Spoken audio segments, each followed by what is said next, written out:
have ambitious desires for their family and they want more for themselves. And the ones that are willing to adapt or at least try to change with the times are the ones that are most likely to survive and thrive. Kick it.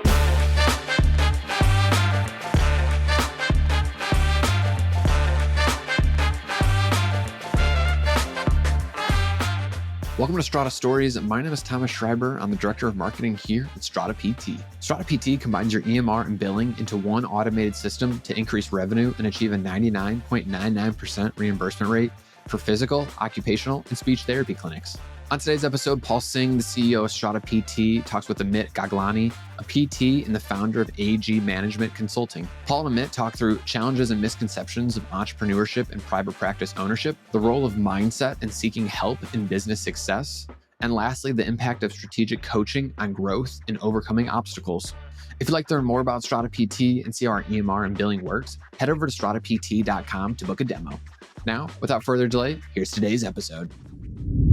Top of mind because you just wrote off, I'm just thinking like a random factor. You just wrote off 40 grand of uncollectible, revenue last year, or, deductibles just reset. So, you're thinking like, oh man, what's going to happen after the deductibles get met in February, And, not to hype you up, the thing I find out interesting about you is you started a clinic and you went all the way through a private equity buyout.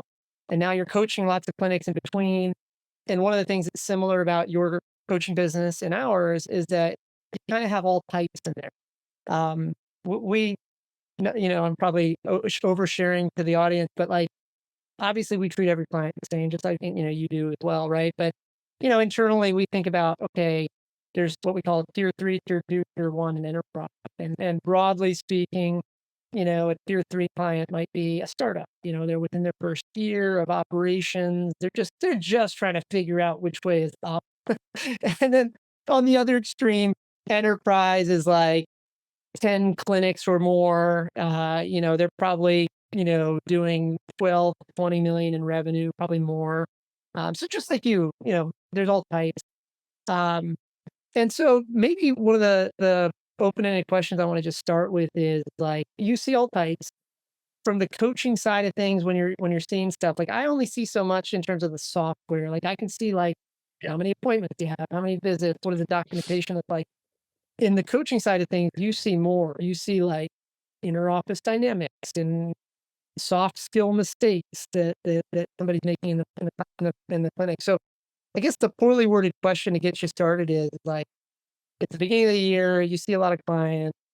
What are the common mistakes these practices are making to, lose their profitability or leave money on the table? That's the open-ended question. I'm curious where you go with. Yeah, so let's start with what you had said, profitability. Every practice owner is feeling it in January, February. Deductibles start over. Everybody is like not feeling the cash coming through. And for those of us that have employees, we realize that, hey, we're still paying out our employees, but we don't have enough cash coming in. This was happening to pretty much everybody. I think back in the day, there was practices that would hold off their billing, for Medicare services, which, how ethical that is, I don't know, but I remember it being done and then just waiting for somebody else to actually bill it and to get reimbursed. It was kind of games that would be played. But once again, you're not getting cash flow. So the wise practices throughout the year, they're building their reserves, right? And those reserves are meant for the times that are tough. Whether there's billing issues that happen, in New Jersey, there was Horizon Blue Cross and Blue Shield, which is the major gorilla in the room, right? They had some kind of billing issue, and for a couple of weeks, nobody was getting paid. So unless you build reserves that you can actually tap into, you're going to hurt. Or you have an outside line of credit that you can tap into when those times are tough, and then you pay it back Mhm. down, so you don't Yeah. have those cash crunches. Because there's no magic pill that you take in January and all of a sudden you're cash rich. You just have to know how the ebbs and flows in practice go. And if you have enough common sense and you have enough wherewithal, you know that, hey, I need to have those reserves. I need to tap into those reserves in January, February, but Yeah. I will catch up later. Yeah. It's not like forever. you know and obviously, and you know this as well because of the way you guys do your software, making sure that you're doing over the counter collections on what is owed, whether that's a percentage of the deductible or your contracted rate, you're collecting it and making sure you're collecting your copays. Because if you're not collecting your copays or percentage of deductible in January, February, it really hurts when you start sending these bills out and patients are not paying it or patients are trying to vie for more time. So that would be one. If I was giving some advice on how to manage the cash flow issues that happen there, you know, as far as I have practice owners that are great leaders, and what I mean by that is their objective and their analysis. When they're dealing with their employees, they're kind souls and they're listening to their employees, but at the same time, they're objective on what they want to achieve. They hold the results as opposed to the subjective answer that is given. I'll give you an example. A front desk says, yes, yes, yes, I'm collecting. Well, that's subjective, but the data shows you're not collecting. What do you trust? You got to look at the data points. There's something wrong there. Do you look at only the data? No, you kind of bring it back to the subjective. Okay, you say you're collecting, but this is what the data is showing. you know we need to get on board, because you can't be all one way or the other. People don't like you if you're all data, and your business doesn't Yeah, like you yeah, if yeah. you're all subjective. This financial knowledge is one of those things where it's like it feels so obvious to me because it's kind of like, it's kind of like, hey, you should probably understand the difference between a balance sheet and a P&L and L and kind of the timing of cash flows. But I also get that it's an unsexy topic and, everybody would rather. Paul, a lot of the owners are not trained in business, right? They're great clinicians. They're great clinicians. And then they say they have this great idea that I want to open my own practice for various reasons. I want to do it my way. I want to have my own life. I want to make my own hours. I want to do what I want to do. Yes, but guess what happens? They become a Uh-huh. slave to their business. Before they even realize it, they're a slave to their business. And then they start getting burned out. They're like, why did I do this anyway? My life was so much easier when I worked for somebody else. Now I work for myself and I'm working on Saturdays. I'm working on Sundays. I'm catching up on this. I'm catching up on that. I'm like, yeah. So they don't own a business, right? They're not business owners. They are just It's slaves to their own interesting, like, business. not to, like, go off topic here, but just I think this is a related vein. I come from the tech world, and this was a conversation that we were having in the tech world 15 years ago. Like, I remember, I think it was, like, 2000. So I started investing in technology companies in 2008, and by, like, late 2009, one of the and I'm saying this with the clarity of hindsight, but way back when, a lot of the conversations investors were having around, like, lunch tables was, hey, how do we teach these founders, how to go from being coders to businessy coders? They don't need to understand exactly how a P&L works, but they definitely should know, like, the high level of how to read these things and what it means, and all that stuff. So one of the conclusions we all came to in the tech industry was we created modern day business. So, like, we call them accelerator programs. They're usually like 12 to 14-week sessions. My venture firm runs them, other venture firms run them. It's a very common thing now in 25, 2025. Yeah. I guess maybe maybe the rhetorical question, unless you have thoughts on this, is given how much private equity money is coming in to pick up these practices, I'm just surprised there's not, you know, a similar accelerator program for practice owners or even like venture capital firms. Because, like, these are highly lucrative ventures. They can make quite a bit of money.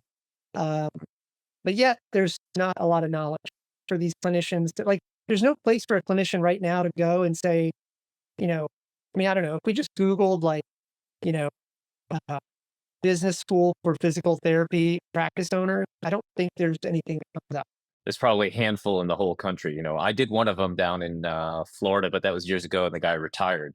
But it was somebody who took the aspects of business and management and actually funneled it into physical therapy. So that's what I did for 5 years. I went for training to become a CEO of my company, and he basically had already done it before, and he just took the management training and he said, okay, well, this is best practices of hiring and firing, team building. This is for the billing stats for like building a company. This is how you set up your org board, and you're taking classes all the time. And he set up classes, and I did it for like 5 years. But then I literally took all the knowledge, put it into my practice every 8 weeks.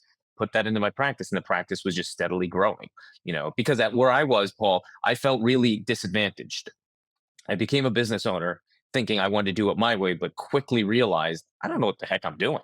And I'm asking my friend Joe Schmo, I'm like, what are you doing? And he tells me his advice. The other guy tells me his advice. And I'm like, what do these guys know? They're just doing what they think is right, but no one is telling me what is best in class. I want to know what's best in class. I went to PT school to learn all this stuff. I became a board certified clinician in orthopedics to learn like what's best in class. Let me do Yeah. it for my Yeah. practice. What do you say? I mean, look, you've done enough coaching, and I feel like it's similar in the sense that like I meet enough entrepreneurs where, and I say this with respect, I might meet 100 entrepreneurs that say they want to do something big, whatever that might be, but maybe only one of them actually goes on. In other words, like most people are entrepreneurs. They want to do something, but they'll never actually do anything, right? And I imagine it's very similar to like maybe even the clients you might, or I should say, prospective clients you meet. They want to be better, but they're better at telling you the 97 things that could go wrong rather than the one thing that goes right. But all things being equal, you painted this picture just a moment ago of like the uh, smaller startup practice that's like now created their job. Like they're working. You said the way you described it was so emotionally correct. They're like, man, I thought I was starting my own business with flexibility, but now I've got this clinic and I'm working Saturdays and I'm working Sundays. What do you tell somebody like that? Because like, and assume that they're not the entrepreneur. Like, let's just say they really are hungry and they're like, man, I want to build, I want to grow into 10 clinics, whatever, but they're in it right now. They're the solo practitioner, the solo owner. Like, I know this is not an unfair question because the true answer is it depends. How do you get them to that next level? So the personality is huge in this thing. If you have a personality that you realize that you have these goals, but you don't have a roadmap on how to get there, and you know that you can't just do it on your own and you're willing to seek help, it's the willingness. If they're willing to seek help, they can get help. They can get somebody like me who can coach them and say, this is the path that we have to chart. I'm going to be your accountability coach. I'm going to help you strategically, but I'm not going to do it for you. I'm going to show you every step of the way what's the best in class. Ultimately, it's your practice. You do what you want to do, but I will help guide you on that role. And we will get from A to B way faster than you just trying to figure it out on your own. So if your goal is to get to A to B, I'll help you get there way faster and I'll help you get there strategically, because they don't have that 5 years of education like that I fortunately did. So they're just going to try to figure out, but it's the willingness. And some people don't have the willingness to accept help from others. They just want to do it on their own.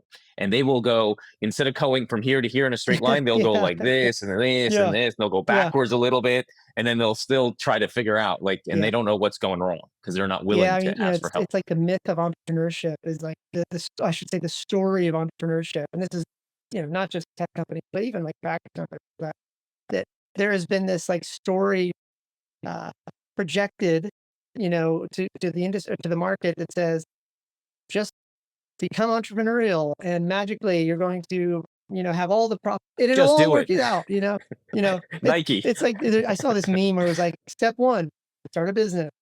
Step two, dot, dot, dot. Step three, profit. And you're like, whoa, whoa, whoa. Step two, that's where that's the big problem. I don't know. It's interesting. Like I've only been in this industry for 3 or 4 years. You clearly did it way, way longer than me. But one of the biggest macro learnings that I've had in this industry is that like if you talk to a random set of 10 practice owners, like I'll just get a random set of 10 practice owners and you say, hey, would you do this again? I would say by and large, most of them would say no. And then you ask them why, and they'd be like, oh man, well, all the reimbursement rates keep coming down, cash pay is getting harder, margins suck, or whatever. And then you're like, okay, I get that that's probably subjectively accurate based on your life experience, but you do see how much private equity is rolling in heavy and rolling things up. Like two things cannot be true. Private equity can't see so much value that they're like rolling everybody up while you also say that this has got no margins in it or anything like that. Both of those things cannot be true. I'm betting private equity is right. Paul, I was talking to my son who's 17 years old. His name is Neil. Okay. I'm talking to him and he's telling me about what he wants to do in the future. And I said, well, would you ever consider being a physical therapist? He's like, no, I don't want that. I'm like, so I had to ask him, What a well, burn, why man. would you not consider that? I just remember insurance is giving a hard time. Insurance is being a problem for payment. And I guess that was one of those days where I was Oh, complaining about yeah, yeah, something.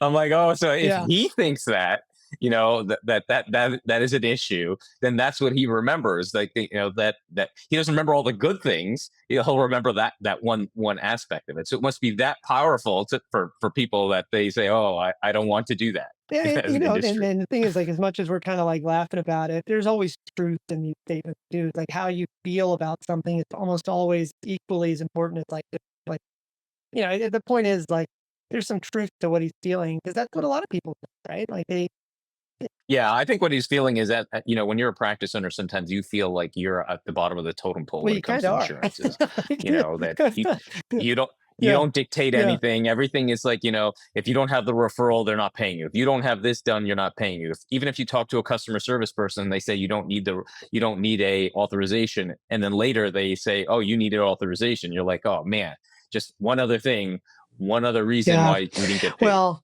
the way I like to think about it is like there's things we can control and things we can't, and so like for example, things we can't control probably include things like, what is CMS going to do with Medicare reimbursement rates next year, right? Like that. I mean, don't get me wrong. Could you do something about it? Sure, but like unless you're really into politics and you devote a couple of years to your life, you're probably not getting a meeting with whoever runs it this year.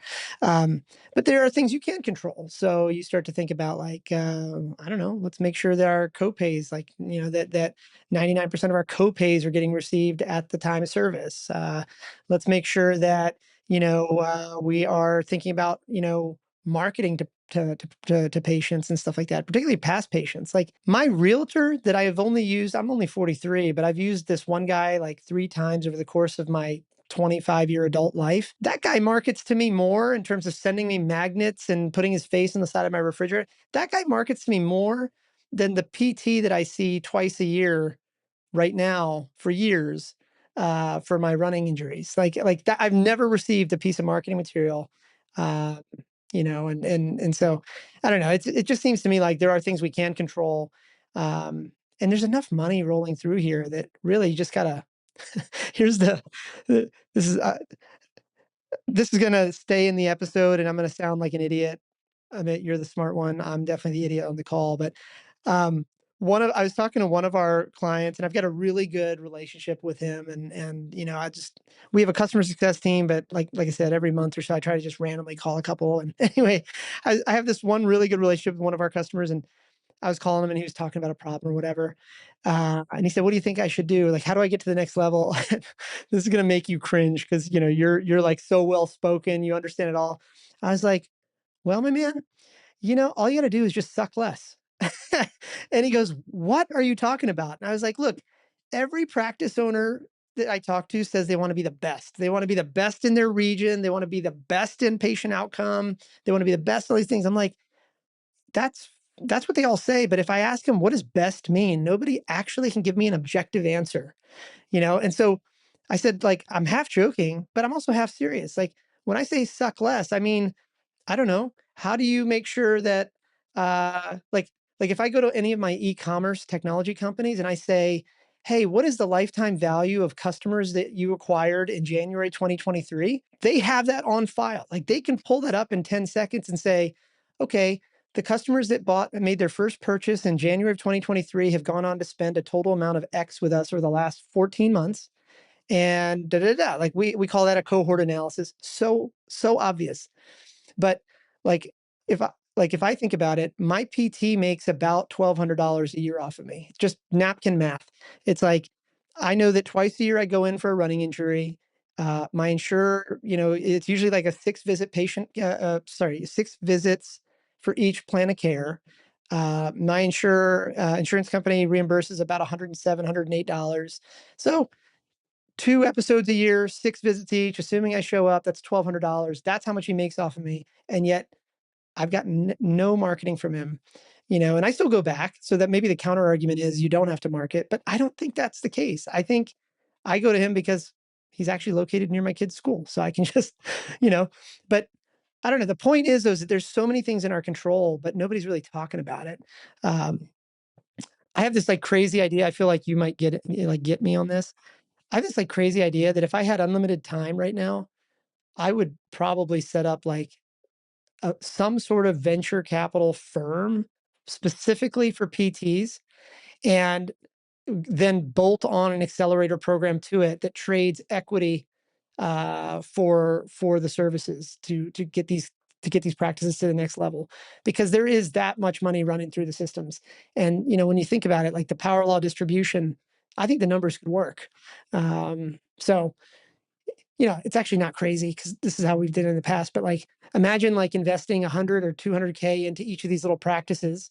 I don't mean little in a bad way, by the way. I mean like smaller early stage practices. Invest 100 or 200K.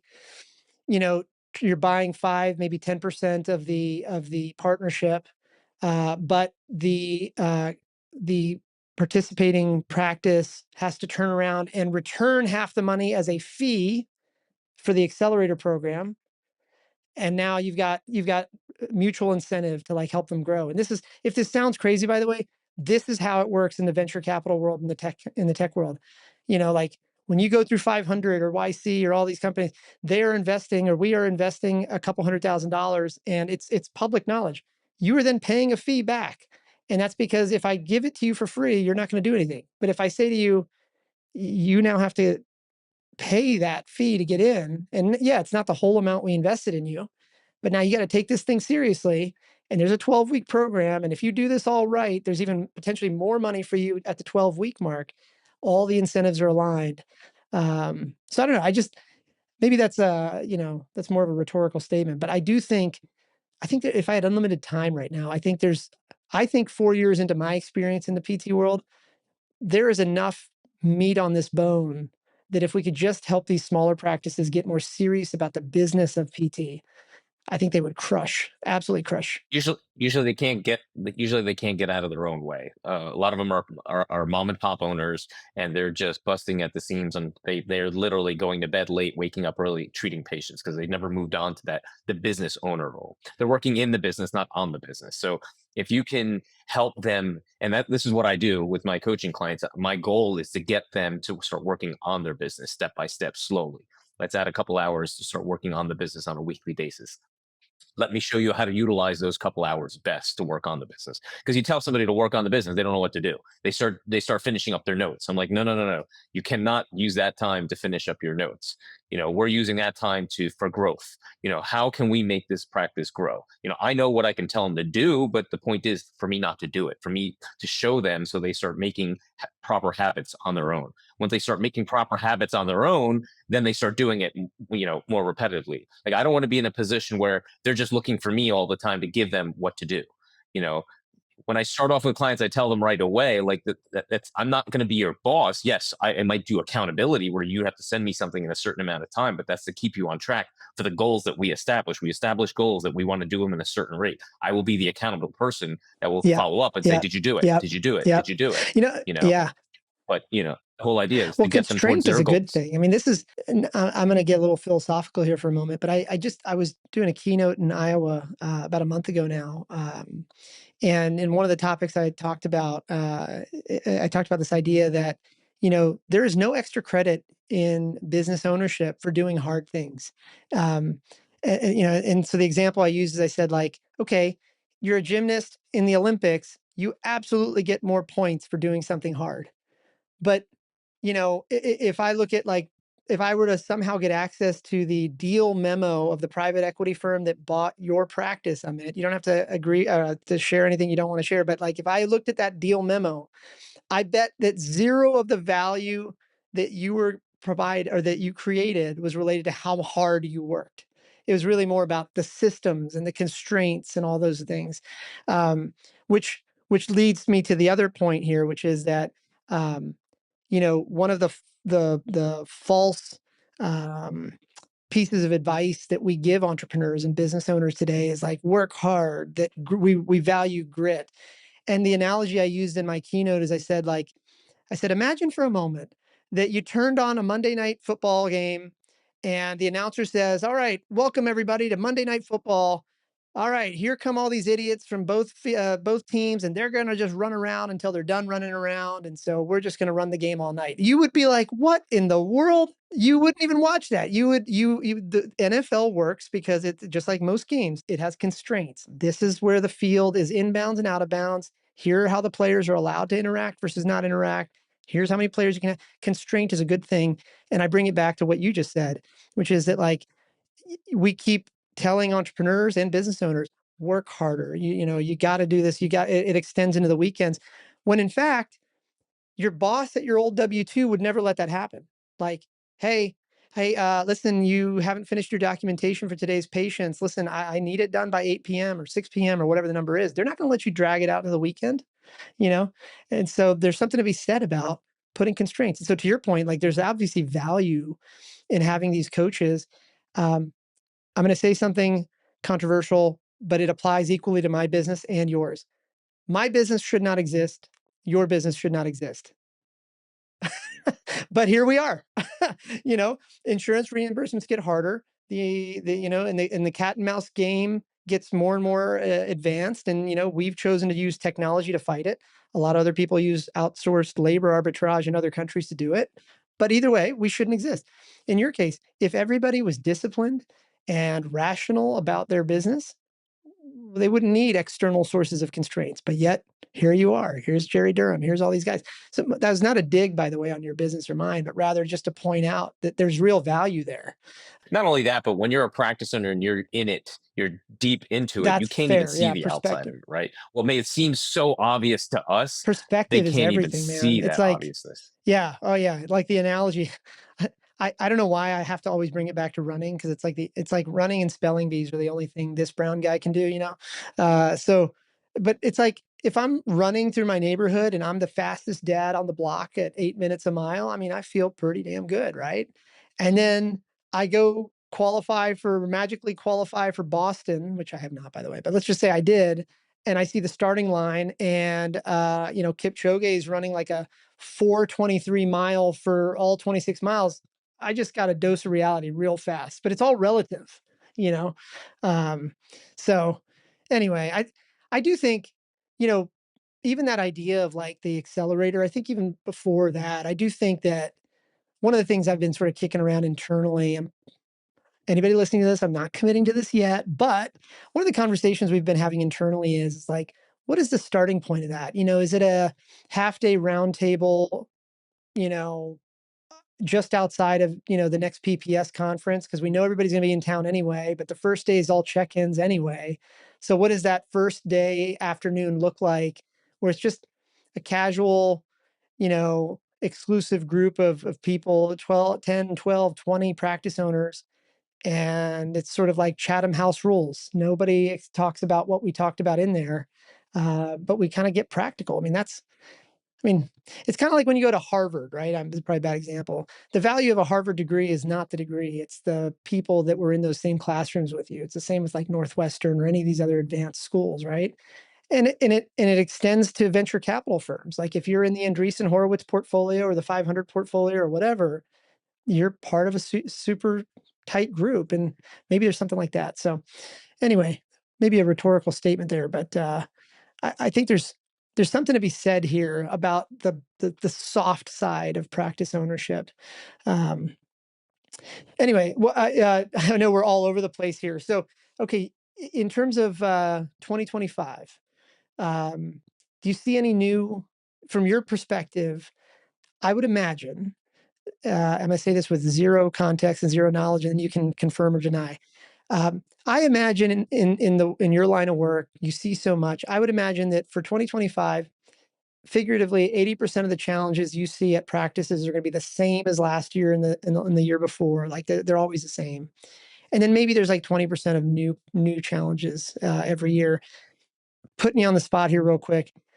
Do you have any insight into like what the new challenges for this year might be, based on your understanding of the industry? I don't know if I can say this is a new challenge, but it almost felt like last year when we saw this year coming, and Medicare has said that we're decreasing our reimbursement. Okay, that we got hit with a decrease in reimbursement by a small percentage. Okay, but then they said that they're putting money into things like, let's say, RTM. So you see what's coming down the pike, and you kind of understand, like, wait a second, they're taking money away from our regular services. They're putting money into, let's say, RTM. Obviously, it's not an exact exchange, but they're almost penalizing you for not doing RTM because they they do that. Most clinicians, believe it or not, when you even ask them, do you know what RTM is? They're like, we never heard of it. So some of the challenges are, Medicare has, in its infinite wisdom, has decided that they're putting money into certain things, but majority of the clinicians don't even know what that is. They're very skeptical. They don't know how it works. They haven't figured everything out, and so they're not doing it. So they're getting hit by even a larger increase because they're not doing the things that Medicare wants.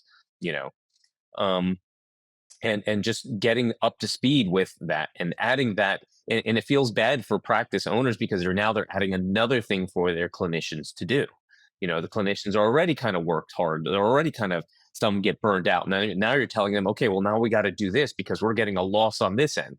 Well, that doesn't change what the PT has been doing. They're just now have to do more. So the challenges are trying to figure out and trying to help, both the owner as well as the clinicians not to get burned out.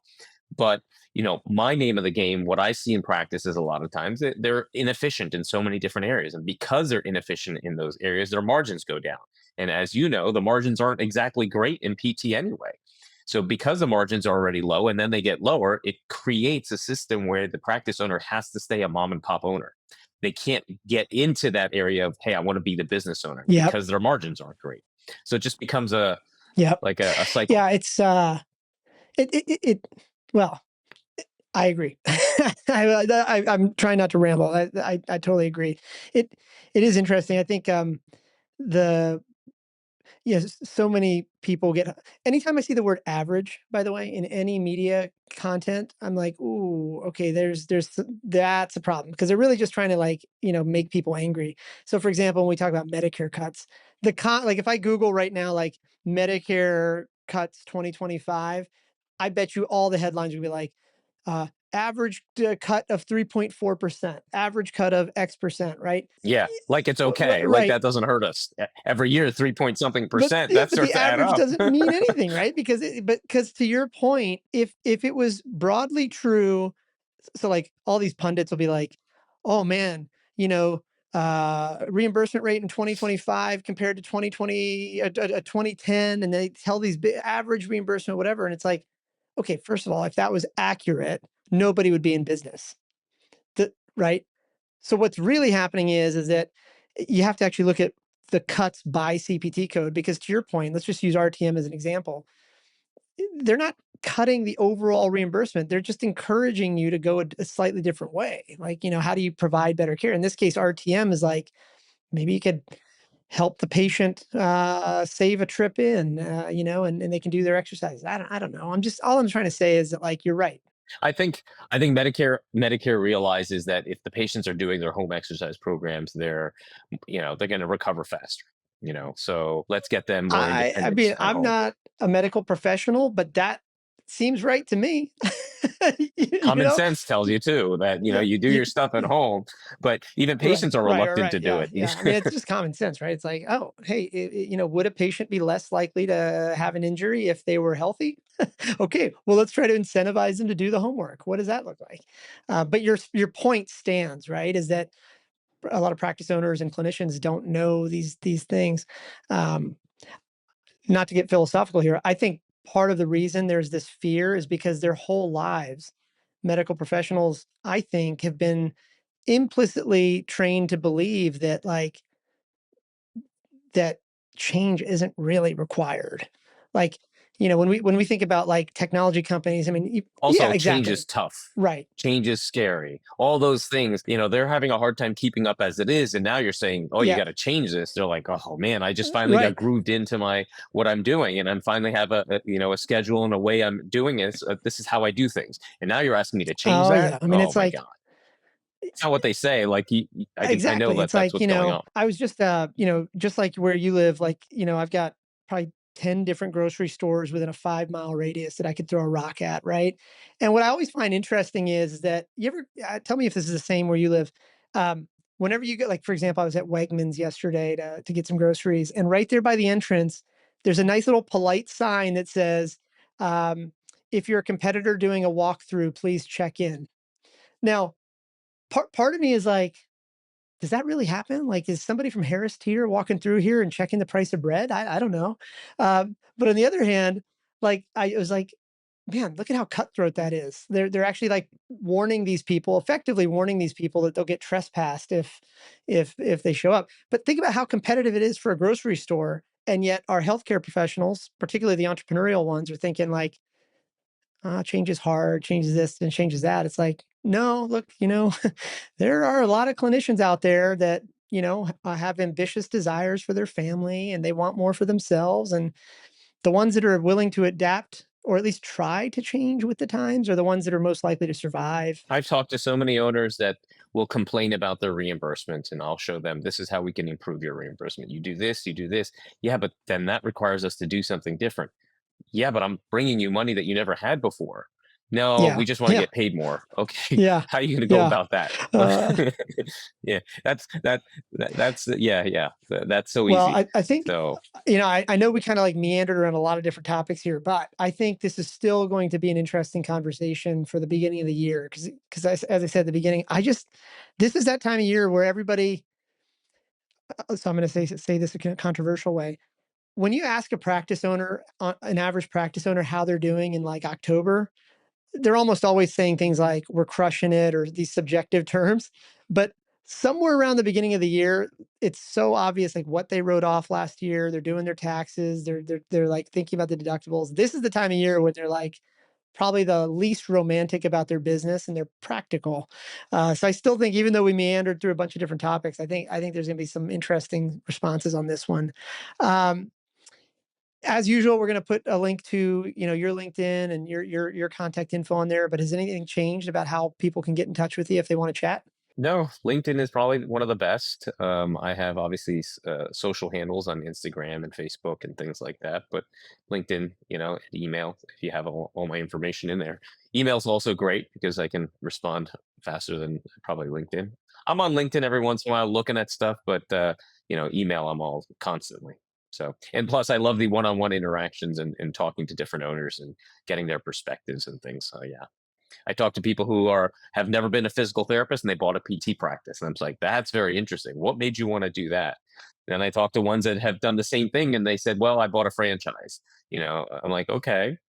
And so talking to different owners with different perspectives Yep. is very Yep. Yep. Yep. interesting for me, and listening to what their goals and what they're trying to reach. Thanks for listening to another episode of Strata Stories. Strata PT combines your EMR and billing into one automated system to increase revenue and achieve a 99.99% reimbursement rate for physical, occupational, and speech therapy clinics. If you'd like to learn more about Strata PT and see how our EMR and billing services work, head over to stratapt.com to book a demo.